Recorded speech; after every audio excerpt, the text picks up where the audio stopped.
The over application of minerals is really a sales gimmick per se, in my opinion. What we're trying to do is work with the system as it's designed rather than trying to redesign the system. Yeah, my name is Jim Halbeisen, and this is my opinion. My name is Jim Halbeisen. Welcome to the Growers Podcast. I have a guest today, Chris Kohls, and we're going to discuss the bridge that fell down in Baltimore. Recently, I wrote an article, Jim, titled "All Fertilizers Toxic, Aren't They?" And, I wrote this article because when I first started at Growers, I went on their website and, was reviewing the product and looking at it and realized that it is FDA approved for or registered for animal consumption. And I thought that was amazing. I was always taught, from my grandfather who grew up on a farm that stay away from the fertilizer, keep the animals away from the fertilizer, kind of like gasolines, so you never wanted to have animals take it, let alone anybody else. But, the reason why I wrote this article is not only to question why is fertilizer or most fertilizers toxic, but we also had a scenario a couple of years ago. Everybody's heard about the bridge, the Francis Scott Key Bridge that recently had a disaster happen to it, and basically a big cargo ship hit it and, tore down the bridge. Well, a few years ago, about 20 years ago, that causes a lot of problems, by the way. People don't realize that you can't have toxic material through tunnels on the East Coast because of the hazardness of the toxic chemicals.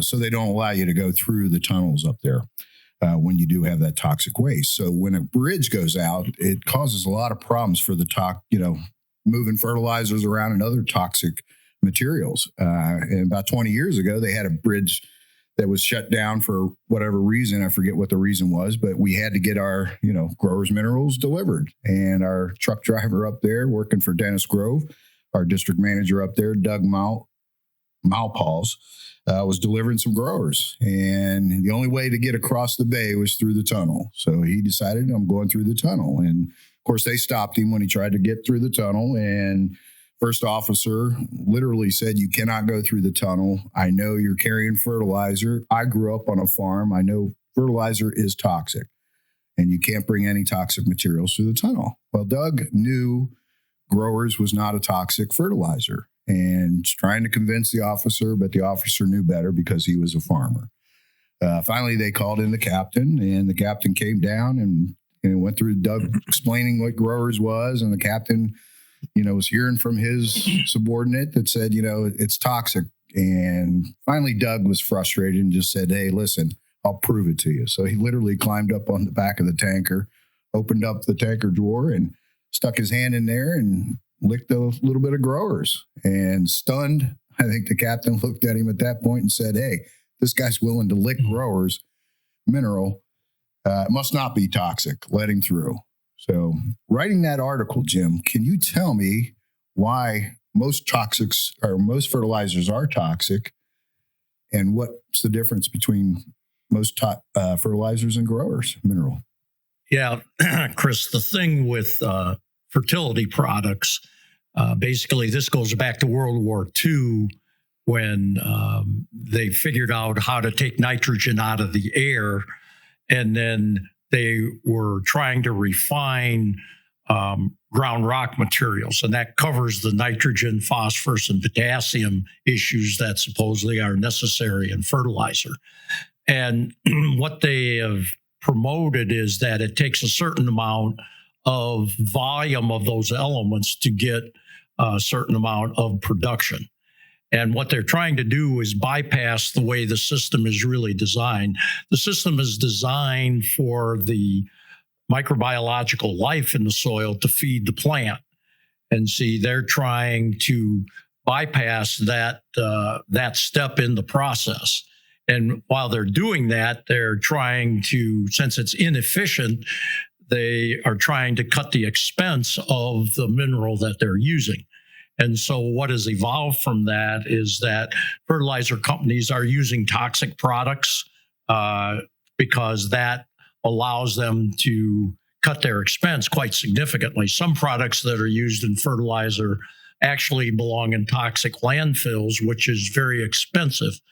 And so rather than the expense of putting these compounds into toxic landfills, they're just putting it into fertilizer and trying to dilute it out enough so that you don't see any damage. But what we're seeing is biological populations are starting to become imbalanced from the use of these products. And see, in the beginning, Dr. Victor Tegens was trying to feed the biological life that actually feeds the plant. Well, he had to make it non-toxic in order for the microbes to consume it without any damage or imbalances that would be done in the system. See, a lot of people can't understand that when you put toxic materials into the soil, Mother Nature will clean that toxicity up, but she does it with biological populations that aren't very good at feeding the crop. So you start to imbalance that system. And once you do that, then it just requires more input and more input at that point. Well, they're on a treadmill at that point. They have to cut the cost because the volumes that they're putting in there are very, very large. So that's what's evolved as far as fertility products are concerned. They have a certain amount of toxicity that are associated with them. They're toxic to the biological life in the soil, and they're toxic to the biological life in animals, which would include humans. So again, that accumulation can be a problem. And some farmers said, well, geez, you could never eat fertilizer. Well, we are registered as a phosphorus supplement.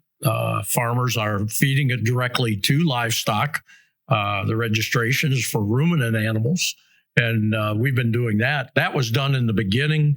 Then in the early to mid 90s, we registered it for ruminant animals with all the various states. And we go through an FDA inspection in order to ensure that we're using proper methodologies. But the product is very safe in that regard. And see, that connotates the idea that, oh, you've got the snake oil product there. You fertilize with it, you drink it. And again, but that's not snake oil. That's basic science, because we're trying to feed the biological life in the soil that's actually feeding the plant. And for those of you that are interested in that, there's a term called rhizophagy, which is pretty well accepted in the biological world now as the way plants are designed to grow. And again, that relates strictly to the microbes that associate with the crop itself. And cover cropping, no-tilling is focusing on that today. And we focused on it from the fertility standpoint from the beginning. Victor Tegens realized that the amount of fertility that you need is very minimal because the crop itself is 96% carbon, hydrogen, and oxygen. So it doesn't take a lot of mineral to accomplish it. And using a higher grade material, you're putting it in the chain that will actually feed the plant and do it very efficiently. So really, growers is feeding both the plant and the microbes at the same time. Yes, that's correct. And see, as far as it being registered as a livestock feed, it's basically the same thing. You're feeding the microbes of the immune system. When you talk about a ruminant animal, everybody understands that it's biological life, bacteria, fungi that's in the rumen of a ruminant animal, and you're fertilizing them. You're also fertilizing the microbes that are in the digestive tract and the intestines. Actually, that is right now a very big portion of human medicine is improving the immune system of the animal. And as a company, we believe the mineral balance that we have and the purity of the balance, we're able to feed that and invigorate the immune system of the animal. And so you would be doing the same thing with the microbes that are feeding the plant. So really, you have to start with good raw materials, non-toxic raw materials. In other words, the balance, when you start looking at fertilizing soil, you have to start and look at the populations that are actually necessary to feed the crop. And see, they require a certain amount of purity, a certain amount of balance, a certain amount of volume. And see, that's what we're trying to do, is hit that button to make them as efficient as possible, so their ability to feed the crop. The crop is feeding the microbe sugar through the photosynthetic activity, and then that sugar is invigorating those microbes. And in return for the sugar, they feed the crop minerals. And see, you get a synergy there. It's called a symbiotic relationship between the plant and the microbes, and the efficiency of that is very, very high. That's really the way the system is designed. The over application of minerals is really a sales gimmick per se, in my opinion. What we're trying to do is work with the system as it's designed, rather than trying to redesign the system. Makes a lot of sense. And our manufacturing process is very unique in the industry. Yeah, that's can you right. Explain that a little bit. Yeah, we do what's called a hot mix. What we try to do is get the solution warm enough that you get a chemical interaction. You get molecular agitation within the solution, so that the minerals are solubilized into the water molecule to make a true solution. So many of your fertility products are just suspensions. They've been agitated very significantly and, minimized so that they will stay in that suspension, but they're not really soluble. They will eventually fall out. And a lot of farmers find that out when they have different mixtures that they segregate in the field if they don't get them utilized correctly. And see, when you make a true solution through that agitation of the water and of the minerals themselves in hot mixing, now you've got a true solution, and that can stay in that balance and that ratio for a very long time. We've actually found growers' products that had been manufactured 40 years prior to the discovery of the product, and you'd see a few crystals. That comes from dehydration of the product because we're fairly concentrated, but the overall base was still soluble in the water. It was a little higher concentration because of the water evaporating, but your concentration is still in balance, and it's still the same product. And most people don't believe that that's necessary. Again, it's a cost factor. They're selling products at a lower cost, and so their input of manufacturing is much lower. And see, we're saying the efficiency of our product, the balance of our product, the purity of the product is something that makes it very desirable within the system as it's designed. And you really have to have a smart guy operating or running this manufacturing facility, just because it is a dangerous process when you start. No, the training is a very big thing. I think that's the growers' organization, I think from the beginning realized that this is something it's necessary, but it's something that has to have safety to it. I think safety meetings, the start of the company was 55. They knew all about safety meetings back then, long before that was even part of the protocol in standardized business today. But that's very, very critical in order to get the product in balance. And when you heat it to the kind of temperatures that we do, when you're working with nitrogen, that can be dangerous. So again, training is a big issue. And so, again, that's a cost factor, because, again, when you pay for training, that goes into the cost of the product. But we think it's very necessary in order to give us the true solution that, our advocation to farmers is, well, you run into a little trouble this year. You don't get planted what you want planted. You bought a little bit more growers than you needed. It's fine. You could use it next year. You could probably use it 5 years from now or 30 years from now. See, so again, that's a very special or unique thing about the product. And do you have a little bit of history with the product, I understand, in your family farm? Yeah. No, we use it in our operation. Dad started with the company in the beginning in 55. We've got fields that have been planted with the grower's product as a starter and as a foliar product, from 55. So again, we've got a track record with it, and our success rate is fine. We're very competitive. So, and We have guys that when they first hear about us, they're a little suspicious, and a lot of them want to take a look at other guys' farms. And we have that all over the country, basically, guys that have been with us for long periods of time because it's created success in their farm and they feel that they're doing the right thing, which is also a big part of being within the growers organization.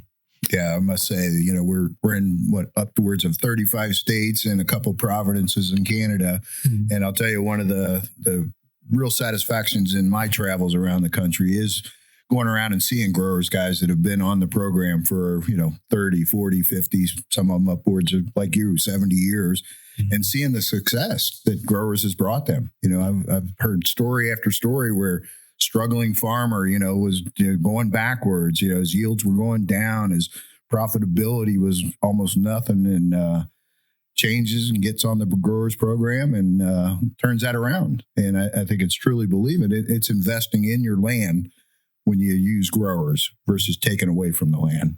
Yep. Using some toxic stuff. Well, the Growers Network, we feel that's a selling point for us. When you're in that many states and a couple provinces in Canada, we make a lot of contacts. Guys do different things. They grow different crops. They do it different ways.